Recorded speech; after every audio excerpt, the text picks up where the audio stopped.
नमस्कार दोस्तों। आज का हमारा टॉपिक है उद्ध विकास यानी कि इवोल्यूशन। यदि हम हिंदी में इसकी बात करते हैं तो हिंदी में उद्ध विकास इवोल्यूशन को हम कर्म विकास कहते हैं, जिसका अर्थ होता है कि जैविक आबादी के आनुवांशिक लक्षण एक पीढ़ी से दूसरी पीढ़ी में परिवर्तन होना ही इवोल्यूशन कहता है। ये इवोल्यूशन वाला टॉपिक आपकी कम्पिटिटिव एग्जाम की दृष्टि से एक इम्पोर्टेंट टॉपिक है, क्योंकि इस टॉपिक से कई एग्जामों में क्वेश्चन पूछे जाते हैं। इसलिए आपकी कम्पिटिटिव एग्जाम की दृष्टि से इम्पोर्टेंट टॉपिक है। यदि आप चैनल पर नहीं हो तो चैनल को सब्सक्राइब करना और बेल आइकन को ऑन करना, ताकि जो भी मैं वीडियो अपलोड करूं उसका नोटिफिकेशन आपको तुरंत मिले। तो दोस्तों, हम बिना टाइम वेस्ट के हम वीडियो को स्टार्ट करते हैं। आपके सामने प्रथम प्रश्न है कि जैव विकास को सर्वप्रथम किसने समझाया था? तो हमारा राइट आंसर है दोस्तों ऑप्शन नंबर डी, यानी कि लेमार्क ने सर्वप्रथम जैव विकास को समझाया था, जो कि आपकी कम्पिटिटिव एग्जाम की दृष्टि से एक इम्पोर्टेंट क्वेश्चन है। नेक्स्ट क्वेश्चन हमारा,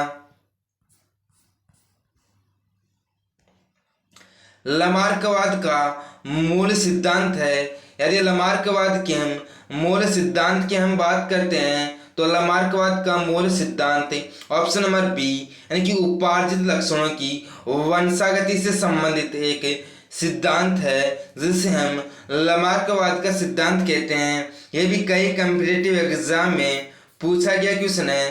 नेक्स्ट क्वेश्चन हमारा,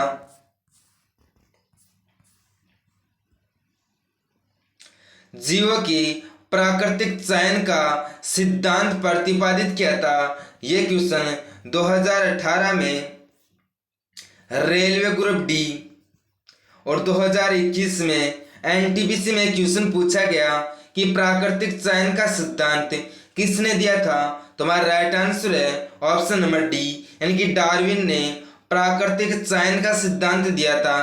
नेक्स्ट क्वेश्चन हमारा, योग्यता की उत्तरजीविता का प्रतिपादन किया गया। तो हमारा राइट आंसर है ऑप्शन नंबर डी, यानी कि डार्विन ने योग्यता की उत्तरजीविता का सिद्धांत दिया था। यह भी एसएससी सीजीएल में पूछा गया क्वेश्चन है। नेक्स्ट क्वेश्चन हमारा,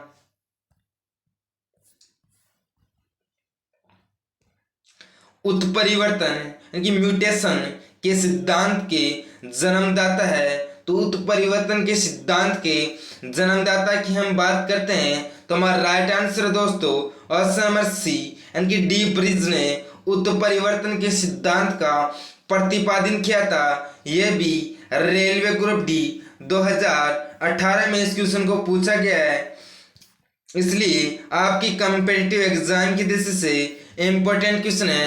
नेक्स्ट क्वेश्चन हमारा,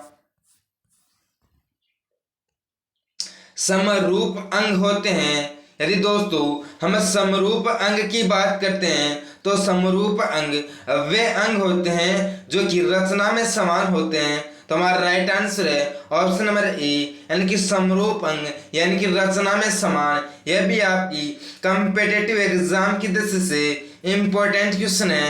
नेक्स्ट क्वेश्चन हमारा, समजात अंग होते हैं। तो समजात अंग वे अंग होते हैं जो कि कार्य में समान होते हैं। तो हमारा राइट आंसर है ऑप्शन नंबर सी, यानी कि कार्य में समान यानी कि समजात अंग। यह भी आपकी कम्पिटिटिव एग्जाम की दृष्टि से इंपॉर्टेंट क्वेश्चन है। नेक्स्ट क्वेश्चन हमारा,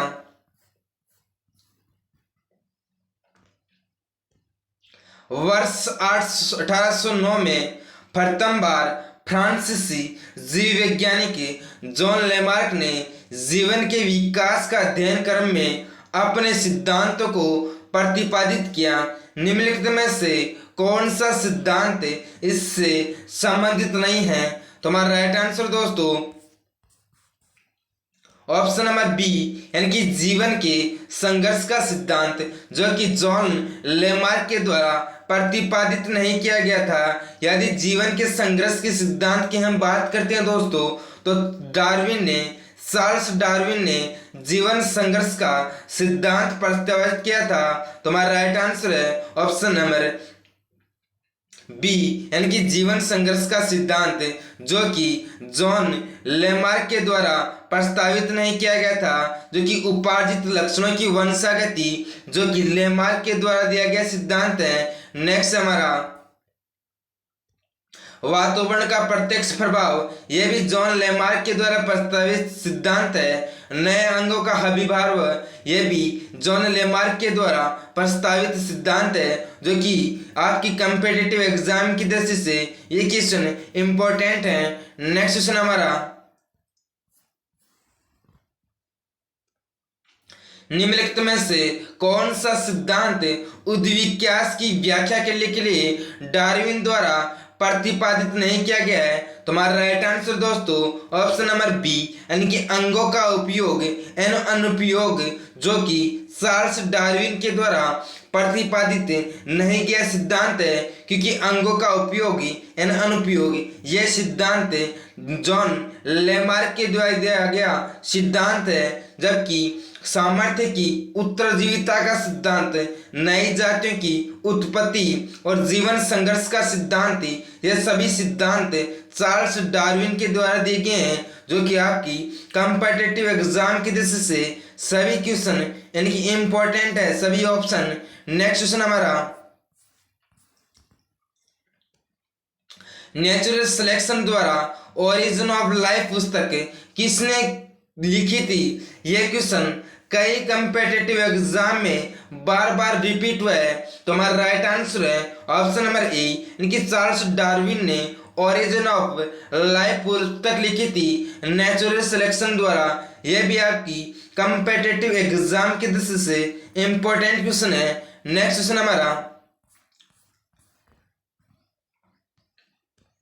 निम्नलिखित में से कौन सा मनुष्य में अवशेषी अंग नहीं है? तुम्हारा राइट आंसर दोस्तों ऑप्शन नंबर डी, यानी कि सामने वाली जो चपटे दांत होते हैं दोस्तों, वो मनुष्य में अवशेषी अंग नहीं होते।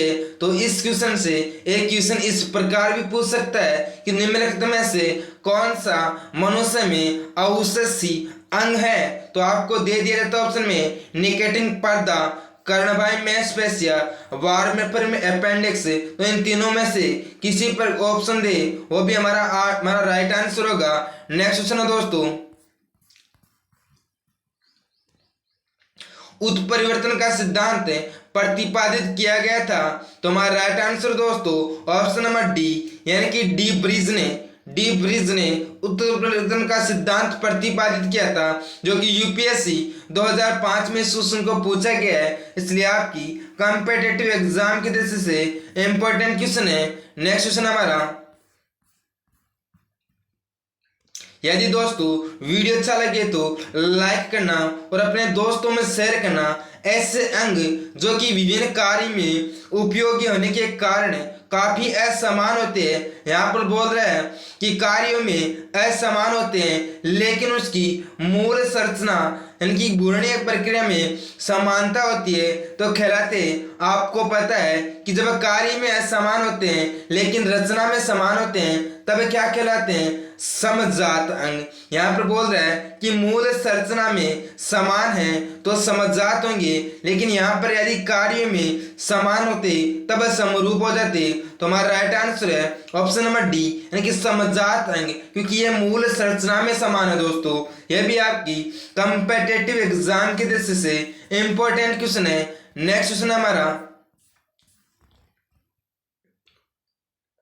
जैव विकास के संदर्भ में सांपों में अंगों का लोप होने को स्पष्ट किया जा सकता है? तो जैव विकास के संदर्भ में सांपों के अंगों का लोप होने को अंगों का उपयोग तथा अनुपयोग द्वारा हम स्पष्ट कर सकते हैं, जो कि आपकी कंपेटिटिव एग्जाम की दृष्टि से इंपॉर्टेंट क्वेश्चन है। यह क्वेश्चन आईएएस 2002 में एक क्वेश्चन पूछा गया है, जो कि अंगों का उपयोग एवं अनुपयोग यह सिद्धांत जॉन लेमार्क ने दिया था।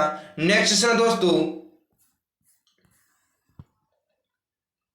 जीव की उत्पत्ति हुई है? तो हमारा राइट आंसर दोस्तों ऑप्शन नंबर सी, यानी कि जल से जीव की उत्पत्ति हुई है। नेक्स्ट क्वेश्चन हमारा,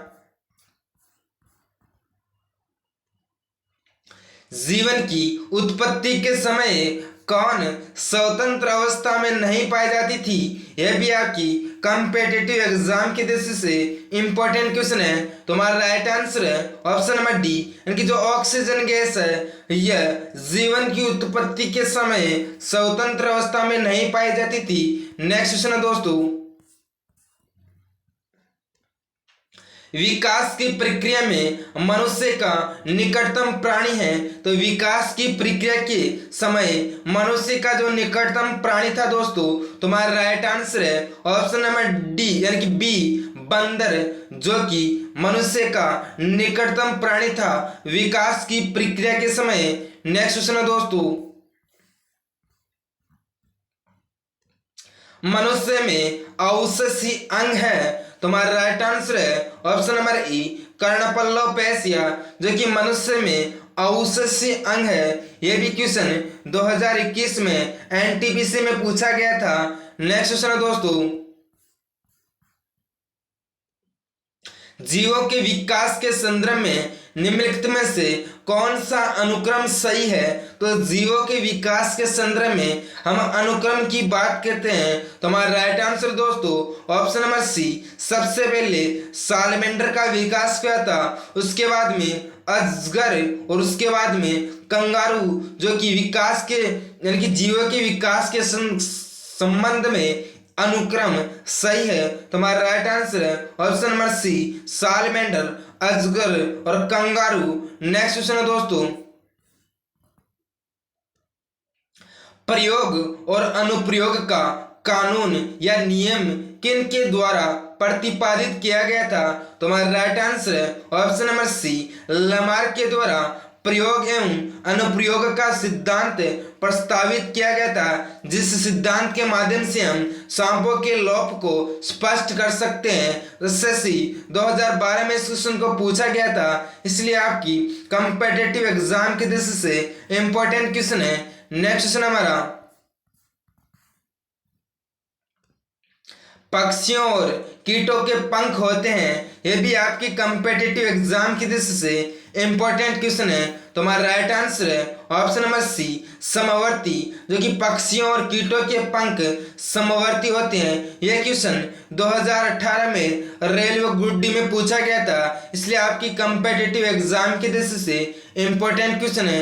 यदि दोस्तों वीडियो अच्छा लगे तो लाइक करना और शेयर करना और चैनल को सब्सक्राइब करना, कि यहाँ पर इस चैनल पर आपको 2018 में रेलवे ग्रुप डी में जितने भी क्वेश्चन पूछे गए थे जितने भी टॉपिक पूछे गए थे उन सभी टॉपिकों पर वीडियो मिलेगा, और साथ ही आपको डेली टॉप 50 क्वेश्चनों का टेस्ट लिया जाता है, जो कि आपकी कॉम्पिटिटिव एग्जाम में बार बार रिपीट हुए। जय हिंद दोस्तों, जय भारत।